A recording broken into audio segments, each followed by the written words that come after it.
here. I want to see Homie on something other than his Erlang, or if on the Erlang, then maybe just play it a little bit differently. I mean, I didn't see him doing much early for the squad. I mean, is that where Erlang even thrives, to be honest? But yeah, I mean, it's the early mid-game team fights that he really makes his hay, and I think that his early gank with the dual lane was successful and ended up working out. But then we just didn't see him at all in the solo, and Chang'e is a god that can get punished by Erlang Shen.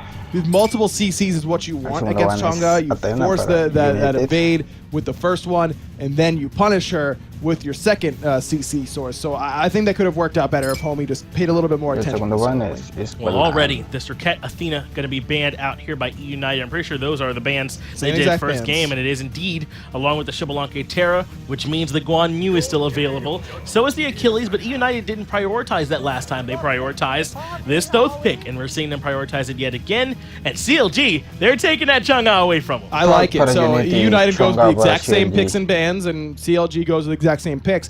But they identify that you cannot really play that Guan Yu into Chang'e because you aren't pressuring her and you aren't going to out team fight her in the late game. Those are very similar styles of healers. So now CLG get Chang'e and Sylvanas, two healers once more, but now they don't have to worry about the anti-heal coming from the Chang'e. Now E United has to go with something else that can match that sustain on the side of CLG if they want to. And they're not going raw because they already have the Thoth. And you don't want to put Guan Yu in that solo lane because we just saw what Benji did to Fanoke. So now you're kind of in a weird spot overall. I like CLG's adjustment here. Now, I have a question. Do sort of we, as you know, like the analysts, the watchers, not the pros, are we overvaluing how strong Odin is in the healers? Because I feel like he does not get prioritized when it's clear that a healing comp is being run. I don't know how much it would help them out here. I feel like it's a strong pick, but the Achilles Medusa are selected, and Odin's probably going to make it through the ban phase like he did in game one. Yeah, I don't know. If I'm on a United there, I think that picking Odin instead of Achilles is tempting in that spot. Sure. But it does... Or over Medusa? Or well, it's clear that for whatever reason, Panicat really likes the Medusa. Maybe it's into Sylvanas in particular. Not sure why he's prioritizing that pick in particular, but he is. So if you're going for it, you're going for it, and that's fine. Sure. Odin is not a character, though, that you can just give to anyone and say, hey, they've got healers, go do your stuff. Because the timing of you using Odin cages, where you want to use them, that stuff is all very important. And so I do think that it isn't just a plug and play in every composition when you see a healer on the other side. That being said, I think I would have liked to lock in Odin in the face of Chang'e Sylvanas, but it doesn't offend me that E United didn't go for it that early on, because there's so many picks that can now play around it after that it gets a little awkward. And E United actually banned it away themselves, so they really are not going to be going towards that in this second phase at all. In fact, it's going to be the Ganesh that they grab up for themselves, with still some strong guardians on the table, like the Gebs. Well, there is the Guan Yu banned away in the Terra, but Ganesh is where they end up going, along with the Susano. Yeah, so no sustain options here for United. How are they going to be able to match up on the other side? And the Mercury for Homie Fate. This is so much better. I love this composition from CLG. I love it. It's so different. From picking an Erlang to picking a Mercury, it feels like almost entirely different ways that Homie's going to be playing. And this feels more Homie to me, right? He's able to get early pressure because he doesn't have control, but late, he's just deleting you if he catches up to you. No, I really like this draft. I do think the Ganesh into the Mercury can be difficult because he can silence out that special delivery, can silence out the ultimate as well, the Sonic Boom. But if you're trying to go on top of the Ganesh, his ultimate isn't going to really affect you as Mercury. You have the slow immunity when you use that too. Right. I think this is a great pick. I love that CLG take away the Chang'e right away from E United, throw a wrench in their plans. To me, this is all about the solo lane. If E United doesn't get Benji ahead on the Achilles, if he doesn't dominate Finoke on that Chang'e, we're going to a game 3. Well, sounds like you're leaning maybe a little bit towards CLG there. I'll let you have that one, okay. But that's it for us here on the desk. We're going to go and let Tom and Toli take it away. E United. Counter Logic Gaming. This one's going to be a little bit more interesting. With Chang'e on the other side of the match should be very cute, because Achilles with the execute, that always gets tossed out with healers. You need to make sure that you save your second ability for Chang'e to avoid that execute. No. Finoke will be thinking about that in the back of his mind. We talked about it last game, how there needs to be an aggressive soul laner with an aggressive jungler shutting down Chang'e. This needs to happen in game 2. Aggro laid it out perfectly. We'll see which way this one goes, and as always, we'll ask y'all in Mixer Chat. Let us know who you think is going to be the victor. in that poll. Right now, I think a lot of people are feeling CLG. I've always liked Homie FA on that Mercury, but with that said, I think United got a great draft as far as their dual lane is concerned. I like the Ganesh pick. I think that's really great, specifically against characters like Chang'e. That's true. Being able to silence them, knock them off, create that little minefield. If you can force the Chang'e's second ability earlier with that Dharmic Pillars, then you could allow Benji to look for the Fatal Strike and look for, you know, the Typhoon knockup. And there's just a lot of important cooldowns that you always have to remember for the Chang'e, but I think the most important one is definitely the Fatal Strike. Part of me kind of wanted to see Mark Solo. CLG too smart for me. It's too spicy. If it would be Merc Solo, then Chang'e Jungle. Right. And then... Hey, Chang'e Jungle works, It works, man. No, it absolutely works. It was more popular in Season 4, where a lot of teams were still kind of experimenting with stuff, but Season 5 been transitioning a little bit in the solo laner because of the healing meta, getting that blue buff a lot easier. More difficult to invade if you go neutral, but not going to be anything neutral about this lane when it's Benji playing the Achilles. Any god he touches, he's going to be looking to play aggressive, and Achilles, not many can be more aggressive than him. And keeping it with the hyper-aggressive style, putting Scream in the jungle on the Susanoo, certainly a great look. One of my personal favorite gods for Scream. I think Scream looks fantastic on Susanoo. And for a guy with a different god pool, I think Susanoo is really close to quote-unquote normal. A lot of aggression already in the solo lane. You were talking about Susanoo being normal, but he needs to be a little bit more extraordinary to prevent Final K from popping off, and I think the attention needs to be there as he did his speed buff into the back camps into blue. Meanwhile, immediately Homie FA goes to the blue, skips the back camps, wants to make sure Final K has no sort of difficulties in the laning phase. Yeah, Scream was all over the right side of the map last time around. CLG's solo leader could not find a spot to breathe, whether it was through a little bit of help from Scream or just through Benji's dominance by himself. Final K wasn't really able to get off the ground and had honestly, the worst game of his young career, I would say. One of the nice things of watching this rookie play has been the fact that Final K has been able to be very consistent, sometimes even becoming the focal point of a game. Here, game number 1, a straight up bad game from Final K, and I think that's the rarity. And that was all because of a miscalculated dash leading him inside the tower. It's a game of inches. You give Benji an inch, he's going to take way more than a mile. And that's just the level that we're at the SPL in North America. These two aggressive soul laners always looking for blood. You give him an inch, he's going to take a kilometer. Yeah, that's 1.6 miles. I didn't think you knew that totally. I was definitely gonna scum you. I was gonna tell you. You were waiting. I was gonna tell you that a mile was larger than a kilometer and watch you flounder. You didn't get me. I didn't get you. Not this time. Maybe next time. I'll be waiting. Tiny totally will be waiting for, I suppose. I like to see this mid lane matchup go back and forth here, but Polar Bear Mike can keep us on the left side. He dashes forward towards Jigs. Again, Panda Cat reprising his role on the Medusa. Character that he seems to enjoy laning. It's not too bad of a character if you wanted to kind of just bringing out every now and then. It's difficult to avoid the lane clear. You're always looking for ways to min-max, being able to clear the wave and poke the enemy at the same time. Medusa has that luxury, or at least force the enemies to kind of fan out awkwardly. Can't really stay inside the laning phase, so one needs to go left, the other goes right, but Jigs goes up. Oh, and there's another interception. Panda Cat gets the kill. From the back comes Homie FA. Panda Cat in some trouble. Walks right into the minions. Polar Bear Mike gets wrapped up. Still alive for the moment.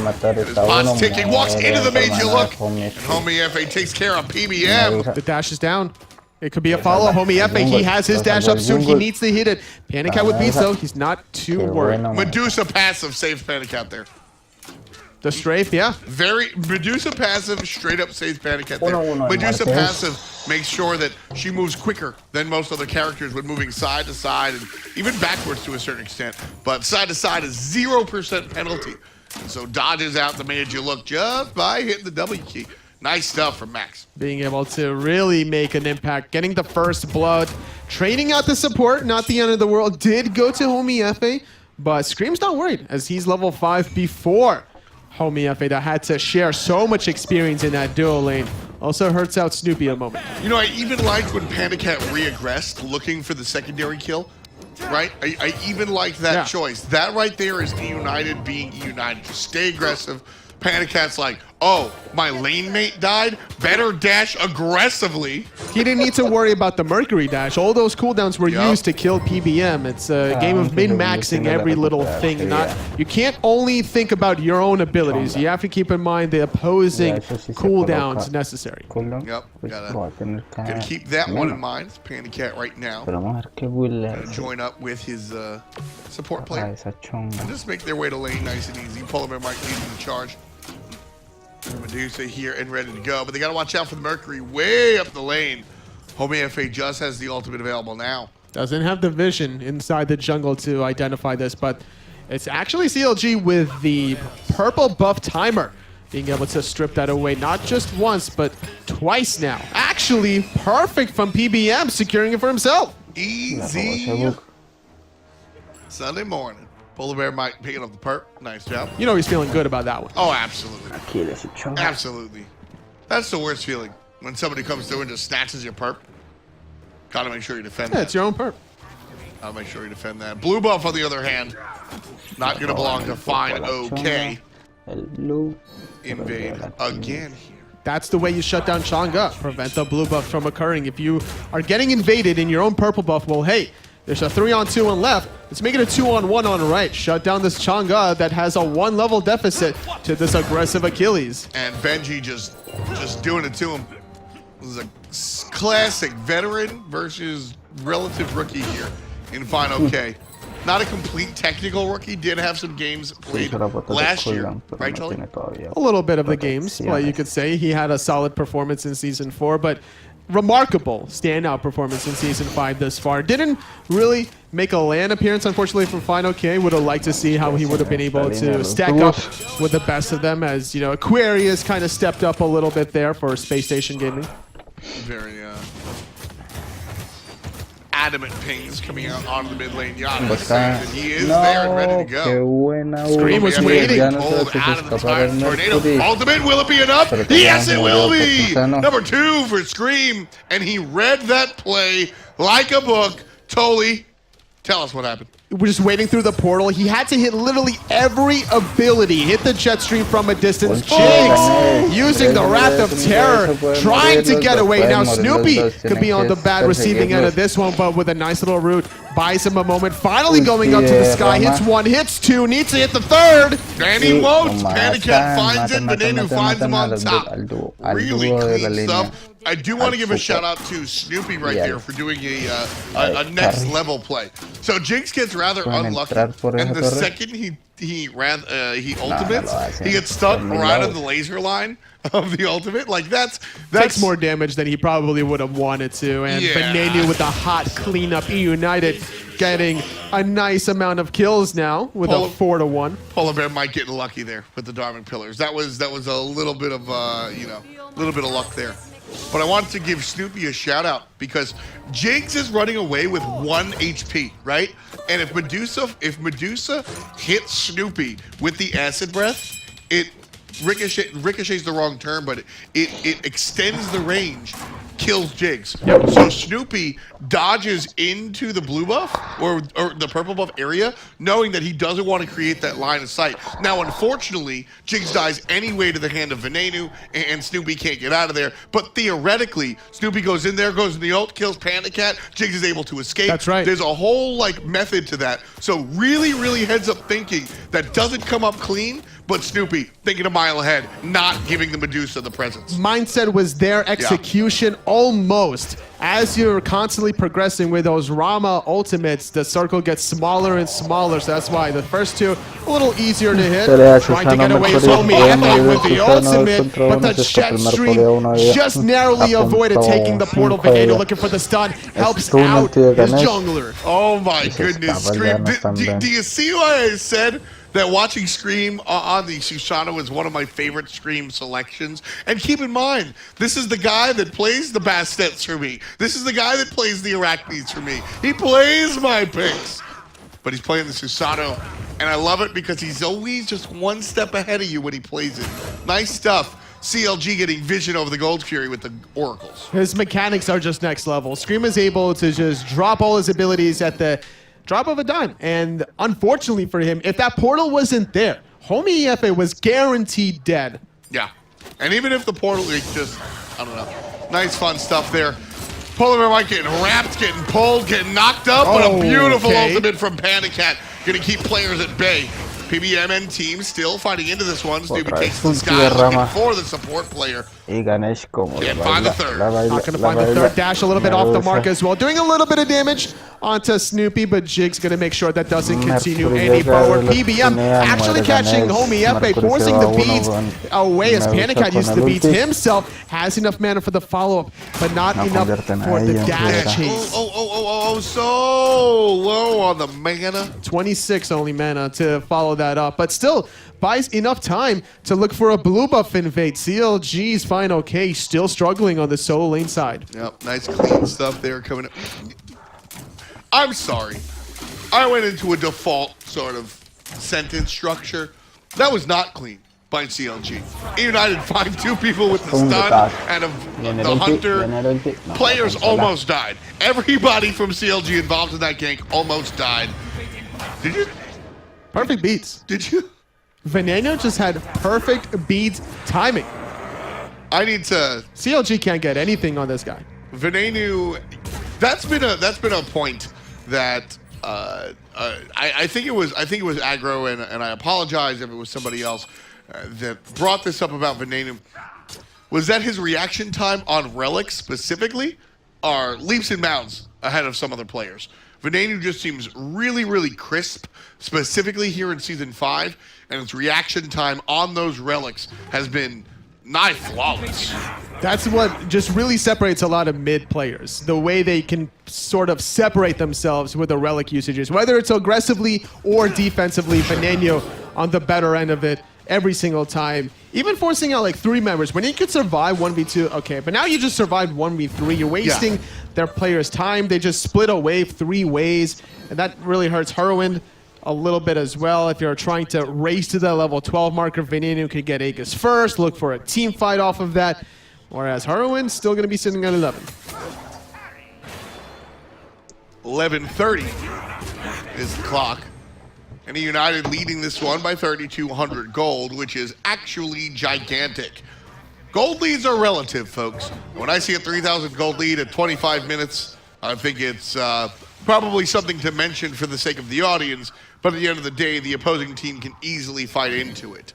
3,500 gold here at 11-12 minutes totally. This is early game dominance by United, and the mid game that's about to follow should be dictated by that lead. It's mostly onto the solo laner, honestly, Benji. Whether he's playing the Chang'e or against the Chang'e, he's always doing the work. The dirty work, the heavy lifting, whatever you want to call it, Benji is there. But there is a ticking time bomb. Final K did not die in the entirety of this laning phase.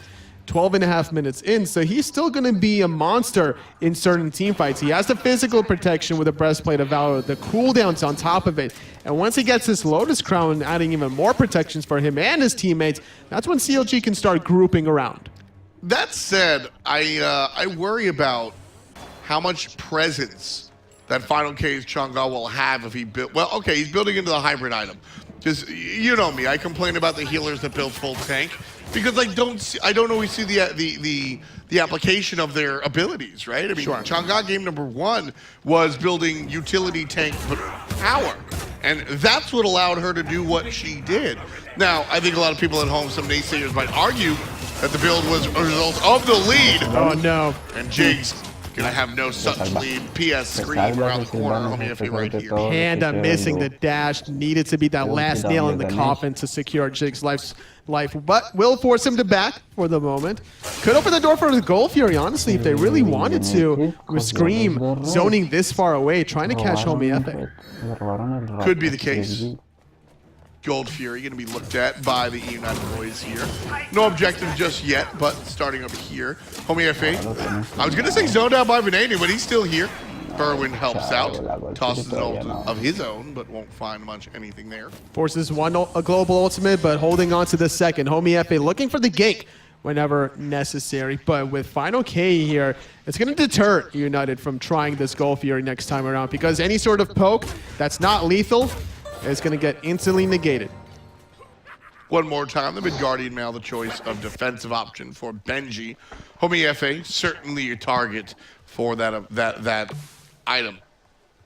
If he hits it, even with Made You Look, P.S., Made You Look counts as a basic attack. It's true. Homie FA. Procs any sort of item effects, whether it's crit or otherwise. It also procs defensive items, such as the Guardian Mail. Final K still kind of taking shots from Benji, but he's at the point now that he's totally fine taking any sort of this poke. His sustain is good. He's only trading his mana resource now to keep himself healthy. Had to use the ultimate to secure the blue buff, but will successfully walk away from it. Panda Cat and Thoth going to meet up here, and Panda Cat will give Venenu that red buff. I think that is the smart choice, despite the fact that Panda Cat ruling the player damage right now. He's a healthy 5,000 above his mid laner. Venenu, though, might just waste that red buff. Here comes 1, 2, 3 ults. Wow. The juke was good. Only eats one of the two unstable vortexes. Scream gonna look for the knockup. Forces the beats out to Homie FA. He wins the 1v1 with 3 CLGs next to Homie. Susano is such a clutch character when you know how to land those basic attack cancels. It's so much damage out of Totally. The min-max was real out of him, and it works even better when you have the Crusher. Break us down, because we always talk about the basic attack cancel, but for Susano, it's so important. Break that down, and where is that damage coming from? I mean, you use your Storm Kata. You could honestly weave a basic attack between each and every single one, but there's some situations where you just don't have time for that. You use the jet stream to chase people down. Snoopy using his ultimate, trying to snatch away this Gold Fury, but the patience from EUN just to leash it is what makes him so difficult to handle. And there's a secure on that one. Venenu just waiting for the Ram ultimate. More impressive than the 1v4, honestly, that Scream had was the ability for Venenu yet again to survive the global pressure from through space and time. Yeah. He jukes left to avoid the through space and time, cuts back under his red buff, only eats one of the 2 orbs from the unstable vortex after the Aegis, and all the time and positioning that was overcommitted onto Venenu allows Scream the window to have this 3-level lead, force out the beads, and still find the 1v1. Scream's in trouble here, but Benji's going to intercept the enemy. Scream taking some damage. Needs the jet stream. Just enough. Final K finds the kill. Nice job there coming out from the solo. Chonga. Is it enough to get her back in the game, Tony? It's very possible. This is a 5-on-4 advantage for 35 seconds. If CLG want to group up for this Pyromancer, it can mitigate a lot of the bleeding from EUN. Doesn't look like that's going to be the case, though. Normally, you would want to make a play at least on a 5-on-4. Get a tier 1 tower somewhere. Yeah. Get a Pyromancer. They still have about 18 seconds to make something happen. That's why Homie FA is looking for the blue buff invade. He definitely gets spotted out. Oh, he's half health. That could be troublesome. Yeah, Polar Mike sniffs him out. Only 1 level beneath the enemy jungler. That's certainly a healthy look. Can't say the same about Jigs, who's 5 levels Screams Junior. Jigs now grouping up in the mid lane. With Gold Fury not responding in another 3 minutes, I don't expect these teams to really start popping off anytime soon, because CLG have tried to make a lot of attempts onto Venenu's life, but they have all been unsuccessful. The only success they've recently had was that early game pressure out of Homie FA's rotation, then the over-aggression punishing out Scream onto Final K. But at the level 16 Chonga, it's not the point that you really want to be aggressive in that lane any longer. Mid lane. Not too big of a deal here for Venenu, as his team has found themselves up 5,000 gold after a slew of things go United's way. Really clean stuff for United, and this is kind of a change, because United have had ups and downs throughout the course of the season. You know, even though the experience and gold kind of read differently, this game just feels even to me. It does. It really feels that way to me. As Final Case is going to secure his own blue buff. Snoopy taking a lot of damage, but thinking about it, actually forcing out the ultimate because of the global commitment. Finally, Homie FA landing that shot.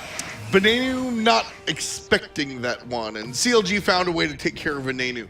He seems to always slip through their fingers when he's at 100% HP. So the key is to engage at him when he's below 50. I think he definitely used a dash aggressively against Snoopy, and that was the call. CLG recognized, oh, there's no dash on Venenu, let's punish him. He forced out the beat. He didn't have the timing to get off the Aegis, but look at this. CLG confident to try to go for the Fire Giant after securing themselves a Pyromancer, but not with Benji right in front of them. Yeah, Benji doesn't want to let that one happen. Polar Bear Mike on the left side, however. Certainly a little bit more interested. There's the blink forward from screen. Can't get the pull in a hurry. Not in range. Through space and time, a little off the mark. The portal from Heroin trying to force something. It will force a double ultimate, double knock-up defensive Typhoon out of Scream. So with that done, will that quell what United want to do here? Are they going to continue to be aggressive? Or will that stop, push them behind the 8-ball? Trading Typhoon for through space and time normally favors United, but with a cooldown reduction from Heroin, that'll come back way earlier than the Typhoon. So CLG is still going to be looking to pan out there, and I think it's their turn to be on the aggressive side. As United, they got themselves, that early comfortable lead.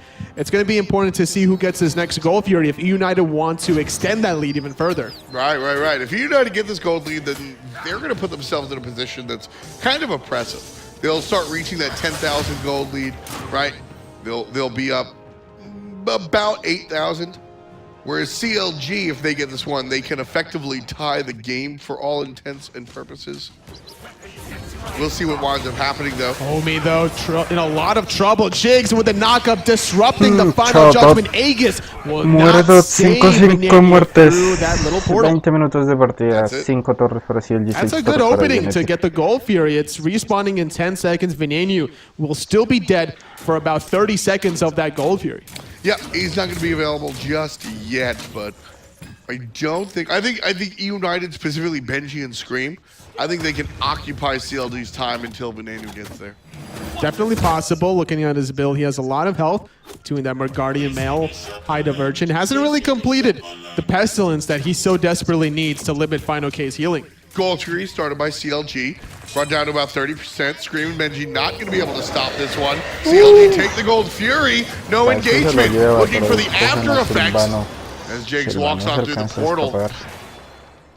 Totally, I would have liked to see United just be more aggressive. They needed to get there faster, but unfortunately just did not have the positioning for it. A good waxing moon to prevent PBM from getting a little closer for the knock-up. Mistimed the damage, but CLG still found the last hit to make sure they wouldn't let this game just kind of get out of control. Yeah. A little bit rough there. CLG still trailing by about 4,000. Would love to see them fight their way back into this one. And the thing is, if you're going to stop a Gold Fury just head on, 4-on-5, it could be an easy leash from CLG before they actually commit some of their more important cooldowns. So United playing a little patiently, but not patient is CLG going for Fire Giant attempt number 2. Yeah, it's already... Wow! That's Mercury in a nutshell.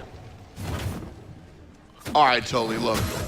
I need you to be the analyst here because I see absolutely no reason for United to give up that Fire Giant. No vision control whatsoever, and Benji wasn't in audio or visual cue to identify that was happening. There needs to be an outside force to, like a spidey sense tingling, like, hey, listen, there is a small window. Sometimes you gotta expect the worst, but hope for the best, and that's not what United did there. That's just like... If you don't have vision of Fire Giant in any of your games, you have to be assuming that the enemy team is doing the Fire Giant at all costs if you don't see them on your mini-map. Yeah, especially look at the vision that CLG has here. Nuts. I mean, it looks like the right side of the map has chicken pox. 1, 2, 3, 4, 5, 6, 7 wards. Yep. All around the Fire Giant area. CLG were getting that Fire Giant no matter what. United is still leading by about 2,000 gold. But their opposition have the buff of the Fire Giant. It's going to be tough. The late game power is starting to show from CLG. The ROM combination with Mercury, that late game damage melts objective. Shogun's Kusari from Jigs, I think just now finished. I'm not sure if it was available for the fire jump, but they didn't even need it. Tier 1 tower going to go down to CLG, no problemo. Ciao, Torre. You see Scream up there, Split pushing on the right-hand side, going to join the team in just a moment. Back into base, trying to make his way up. Jigs getting caught, I don't know what that flank was about. He went through the portal. He went through the portal, but you know what? He doesn't mind it. As long as he survives, he forces out any sort of relic usage. Just the threat of him using Wrath of Terror can get maybe some preemptive purification bees. He's relying on Final K to save him with the heals afterwards. Veneno here in the mid lane has been a shining star for United so far. CLG finds a stun on him and will chase the beads out. Nice job from Final K. There's Jigs with the big knock-up, and there's the Mercury right down Broadway. Ultimate from Panicat will be off the mark. And Veneno is just ready to get sniped by Snoop. So many important ultimates used to force the double defensive relics out of Veneno. Waxing Moon, Wrath of Terror, Mercury ultimate on top of it, and then here comes Snoopy with the Astral Barrage. Half HP or less on the Phoenix. CLG looking for the bird. Veneno down for the count. Benji going to be stunned and grabbed. Uses his ultimate again. Benji. If he didn't use that ultimate, that portal would have been all the setup for Snoopy to follow up. Trying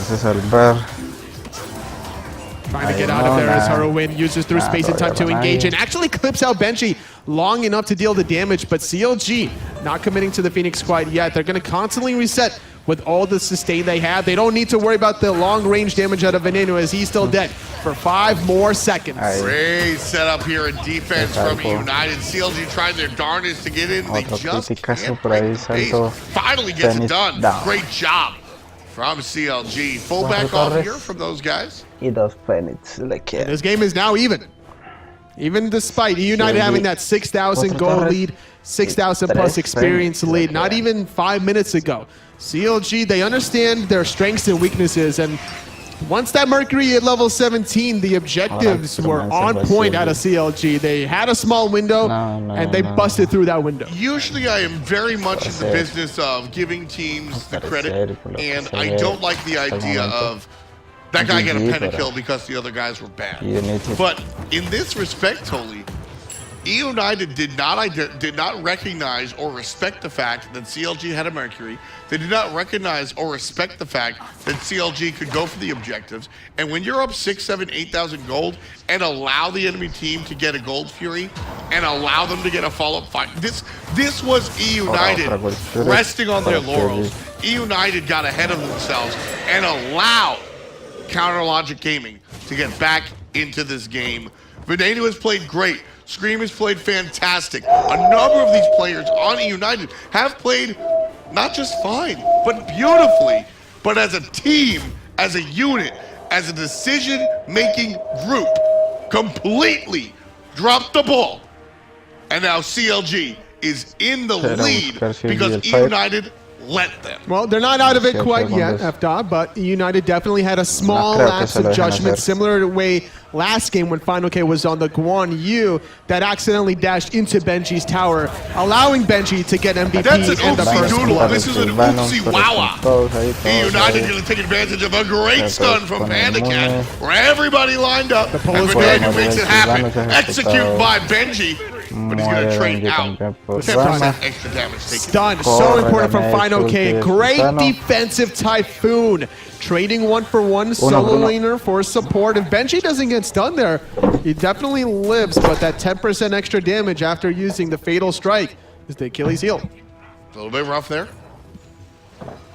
Team fight goes the way of United. Mathematically, more damage. Less gold gained, though. But United, honestly, I think, wind up on the good side of that. I think Benji needs a Spirit Throw now. After getting CC like that, sell the Hide of Urchin. You don't really need the stacks. You need to have that damage reduction after the CC. Veneno channeling that Final Judgment. CLG leash the Fire Giant Heroin. Looking for the pot shots, but Panicat just barely in the middle of all of it. Meanwhile, United Titan does have mid-lane fire minions trickling down. Benji will come up in 1 second, so he'll deal with that. This is one of the harder to contest fire giants. This is one that if United do back off, that's not them giving it to them. They have other things to do. But United still going to stand their ground, look for the fight against Counter Logic Gaming. Jigs is there before Benji. If CLG want to start it, they certainly can. They have that huge burst of damage between Mercury, Rama, and Jigs, now having Shogun's Kusari for that extra attack speed. Here it is, the wraparound.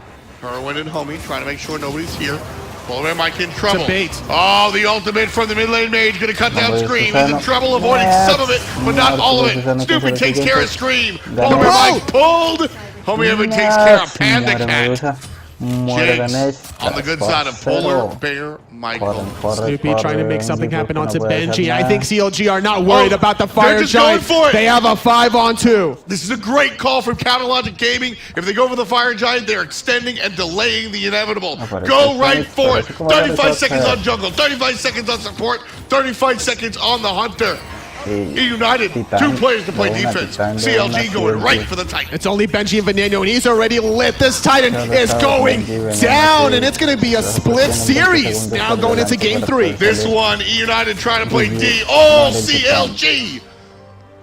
10-6, just under a half hour of play. And Counter Logic Gaming take advantage of a gift and bring this one all the way to the finish line. Really turning things around after a slow start. It was a good performance by Benji, kind of controlling the laning phase, but they didn't find the kills onto the Chunga. They didn't shut down that lane hard enough to really allow Benji to start rotating to some of these team fights. And CLG with the global pressure between Homie FA's, Mercury, Heroines, Giannis, that was a little bit too much to handle. And also Snoopy's ROM that sealed the deal on Veneno trying to get away. That's such a comfort pick for Snoopy. For real, yeah. Always been the ROM guy, been making those snipes for a long time here in the Smite Pro League. When it comes down to it, I don't know who I want to call MVP. It's MVP for me is whoever made the objective calls for CLG. The gold series, sure, everybody makes that call, but the subsequent fire giant call, not everybody makes that call. Whoever made it gets my vote. Yeah, it's going to be difficult to pinpoint that one for you guys at home, but I'm looking a little bit of the aggression between the dual lane, the cohesiveness between shutting down Panda Cat a little bit in the earlier stages. It helped them out, not have to worry about the Medusa same way they did in game 1. One more game in the books. Let's reflect on game 2 with Finch and Ryan. Thank you, Tom. Thank you, Totally, Finch and Aggro here. And we got ourselves a Game 3 bonus Smite, as we like to call it here. And what was it that CLG did to adjust so well in Game 2? Look, Homie had a rough start to the early game. The dual lane had a rough start to the early game. But give me a Mercury who has a rough first 16 levels, and then one who has a great level, 17, 18, 19, and 20, any day of the week. Homie turned it around in the late game. The sustain started coming through for CLG with those, one little pick, and then CLG can start to sustain back up, go towards objectives, everything like that. I think CLG's comp worked well together. Snoopy played very well overall in that one for me. I just think that we saw it there where United gets a little bit too aggressive at times. Veneno gets picked in that mid lane where he shouldn't really be there, gets hit by the nice ultimate from Homie and from Snoopy at the same time. Overall, I just feel like CLG played a little bit more disciplined than United and played together a little bit better as a unit. Snoopy, though, is the one that's going to be your MVP from Game 2. Or just Snoopy. Snoopy, that was a cool name as well. But this guy is Snoopy. Formerly on that TSM roster, there's Star Hunter, now on CLG, and getting it done even still now on this ROM pick that he looked great on here in this game. Those snipes, are you kidding me? On the Veneno. Yeah, that's Snoopy for you. I mean, he was the premier ROM player to ever touch the character. Before Marvels was really thought of as a big ROM player. Marvels does it, but Snoopy does it to the best players in the world. Yeah, in the SPL. Yeah.